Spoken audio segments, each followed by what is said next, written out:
I don't think that pictures are dying. I think that there are good times and there are bad times for movies. The last few years have been a bad period, I think.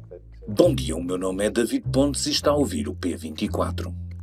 A história é recordada pelo enviado do público a Cannes, Vasco Câmara, na nossa edição de hoje. Em 1982, o realizador Wim Wenders colocou a mesma questão a 16 colegas cineastas. O cinema é uma linguagem em vias de se perder ou uma arte à beira da morte? Com as respostas fez-se o filme Quarto 666. 40 anos depois, a cineasta Lubna Playlust deu a volta ao número e fez o filme Quarto 999, que resulta da mesma pergunta, desta vez feita a 30 cineastas na edição de 2022 do Festival de Cannes, incluindo o reincidente Wim Wenders. Em cima do pessimismo que em 1982 já vinha da multiplicação das cassetes de vídeo, que reduziam muito do consumo do cinema ao ecrã de televisão, junta-se a sombra negra da omnipresença do streaming e, talvez ainda mais perturbante, o consumo massivo de imagens em movimento em pequenos flashes, que são os reels ou as stories das redes sociais, destinadas a serem vistas nos ecrãs ainda mais reduzidos dos telemóveis.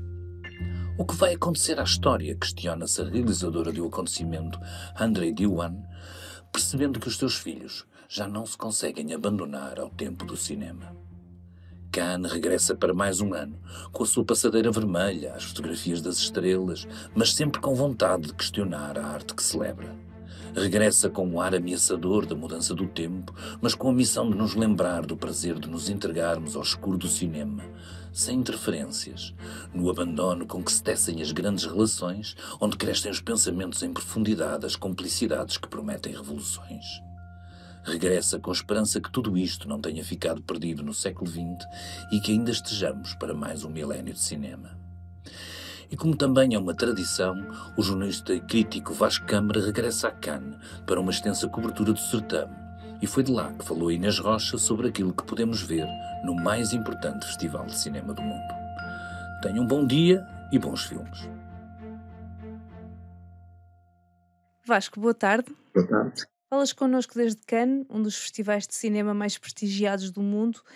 Este ano temos nomes de peso, já vamos falar deles, mas também há filmes portugueses e um em grande destaque. Sim, há 4 filmes portugueses em secções paralelas à competição, ou seja, não são filmes que concorrem para a Palma de Ouro, mas são filmes que estão em secções paralelas que elas próprias têm uma competição. Ou seja, no final do festival vão ser atribuídos prémios a essas secções. São 4 filmes, como disse, 2 deles são realizados por 2 duplas. O filme do João Salavisa e da René Messora, que é a continuação do trabalho que eles estão a fazer com o povo indígena Craú no Brasil. Há um outro filme que se chama Légua, de uma outra dupla, que está na secção conhecimento dos realizadores, que é a Filipa Reis e João Miller Guerra. Depois temos 2 curtas. Uma curta de Pedro Costa, que também passa fora de competição, e uma curta da Inês Teixeira, Quatro Cintilantes, que é, além de mais, uma primeira obra. Mas para além destes 4 filmes, vai haver uma homenagem a um filme português que há 30 anos teve a estreia mundial aqui em Cannes e que foi uma noite que pertence, digamos, à história mítica do festival, que foi o Val Abrão de Manuel de Oliveira. O final da sessão é um filme que tem mais de 3 horas. No final da sessão as pessoas levantaram-se, tiveram, uns dizem 10 minutos, outros dizem 12 minutos, outros dizem 15 minutos em aplauso. Há muitas memórias ainda disso. O filme vai voltar a passar e a seguir há um encontro entre o produtor do filme, o Paulo Branco, e a atriz, a Leonor Silveira, que não estava presente na estreia há 30 anos. Portanto, é a primeira vez que ela vai ver o filme em Cannes, porque ela não estava presente quando o filme passou. Aliás, neste momento já existe há um cartaz enorme que está na fachada do edifício já, em que se vê a imagem do filme, que é a Leonor Silveira como Emma, que é a personagem, à janela. Give 'em hell, Indiana Jones! E o festival este ano conta também com nomes de peso, mesmo fora da competição, nomeadamente o Indiana Jones, o novo filme de Martin Scorsese. We saw what human beings are capable of doing to each other, right? Quais são assim os filmes em destaque este ano, fora da competição? Bom, em termos de, enfim, de estrelas e de produções americanas, é de facto o último Indiana Jones. É o filme do Martin Scorsese, que é um filme também longo, é um filme de quase 3 horas e meia. É um filme que inicialmente foi apresentado fora de competição, depois foi levantada a hipótese de poder ser um filme em competição, porque é um filme produzido por uma plataforma. E existe uma regra em Cannes, que é: os filmes só podem estar a concurso se tiverem data de estreia marcada. Ora, se fosse um filme Netflix, isso não iria acontecer. Os filmes Netflix não têm estreia, raramente têm a estreia em sala marcada. Ora, este filme é uma produção da Apple, e a Apple, depois já do anúncio que o filme estaria no festival, anunciou que estaria disposta a permitir a estreia do filme em sala antes da exibição em plataforma. E foi devolvida à produtora, então, a possibilidade de o filme voltar a estar em concurso. Mas eles disseram que não, que preferiam estar fora de competição. De qualquer maneira, é a primeira vez que o Scorsese está na seleção oficial do festival depois do Não Houver Que Fora de Horas. Portanto, já foi há algumas décadas que ele esteve. E é também um cineasta que teve aqui, digamos, em 1976, o seu primeiro momento de consagração mundial, que foi quando o Taxi Driver teve a Palma de Ouro de Cannes. Mas ele já é grande demais para estar em competição agora? Não sei quais foram as razões que levaram o Scorsese a dizer que não queria estar em competição. Eu penso que da parte do festival havia essa tentativa de, ao metê-lo em competição, fazer uma espécie de fecho do círculo. Uma vez que ele teve aqui a Palma de Ouro em 76, e que este filme, enfim, cada filme que ele fizer agora vai-se dizer que é um filme testamentário, digamos assim, haverá a hipótese de abrir essa possibilidade de o filme, por exemplo, ser premiado e ser assim uma espécie de fecho do círculo. Mas ele não quis vir em competição, quis fora de competição. De qualquer maneira, virão com ele o Leonardo DiCaprio, o Robert De Niro, enfim, o Leonardo DiCaprio é o novo duplo, digamos, do Scorsese, é o ator que está presente nos últimos filmes dele. O De Niro, enfim, foi a figura que até uma certa altura era a figura constante. Et voici Jeanne Vaubernier, dite l'ange. Há um outro ator americano, que é o Johnny Depp, que vai estar presente no filme de abertura, mas que é um filme francês. É um filme de uma realizadora que é a May Wen, que é um filme sobre uma figura histórica que é a Madame du Barry, que foi amante do rei Luís XV. Pour aller où? Jean du Barry veut que je vous présente au roi.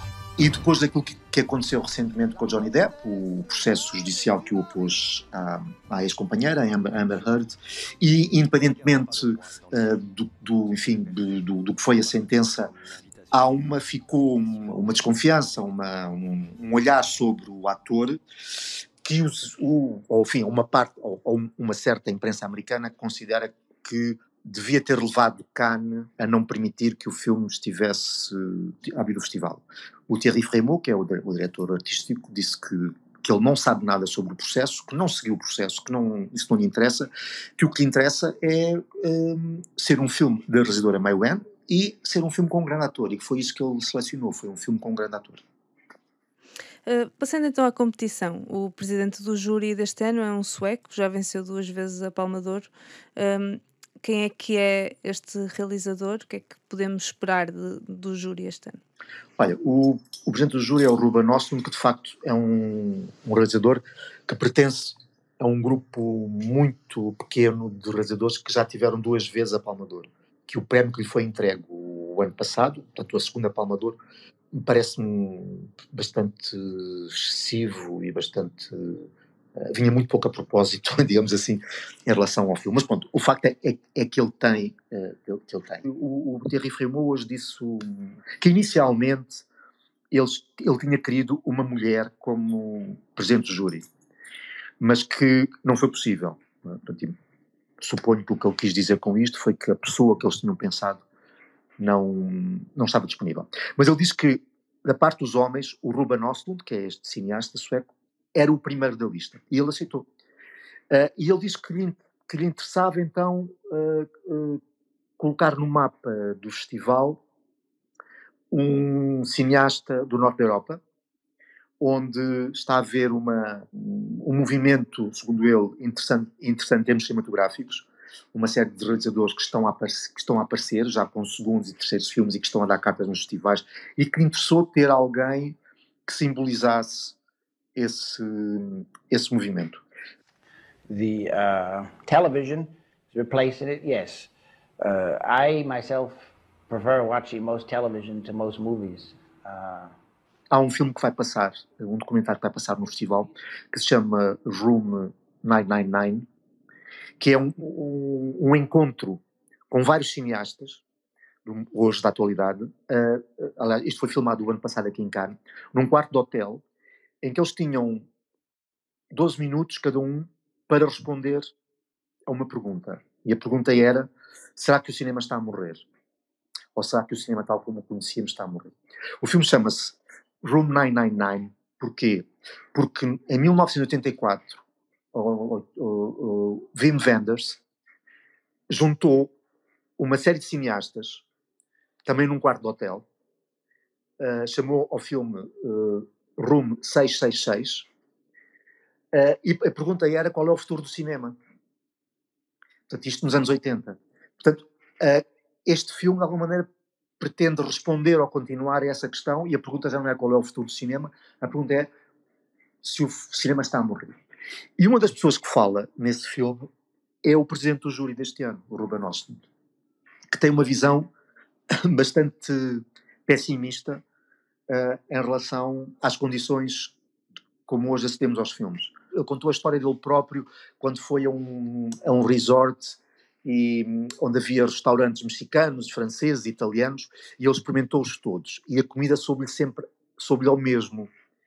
Passou uma semana e ele habituou-se e ele achou que a comida era fantástica. Bom, o que ele diz é o que se está a passar connosco hoje em relação ao streaming. Já estamos habituados às más condições a consumir Exatamente. cinema. Estamos habituados, o que ele diz é: há um algoritmo que nos conduz. E nós achamos que é fantástico, porque já nos habituamos. Mas, portanto, devemos suspeitar dos nossos hábitos. É a tese dele. Devemos suspeitar dos nossos hábitos. Portanto, acho curioso, fico curioso em saber como é que alguém que tem essa descrença em relação ao que está a acontecer hoje, como é que isso depois se pode reverter na escolha daquele que vão ser, segundo aquele júri, os melhores filmes desta competição. Uhum.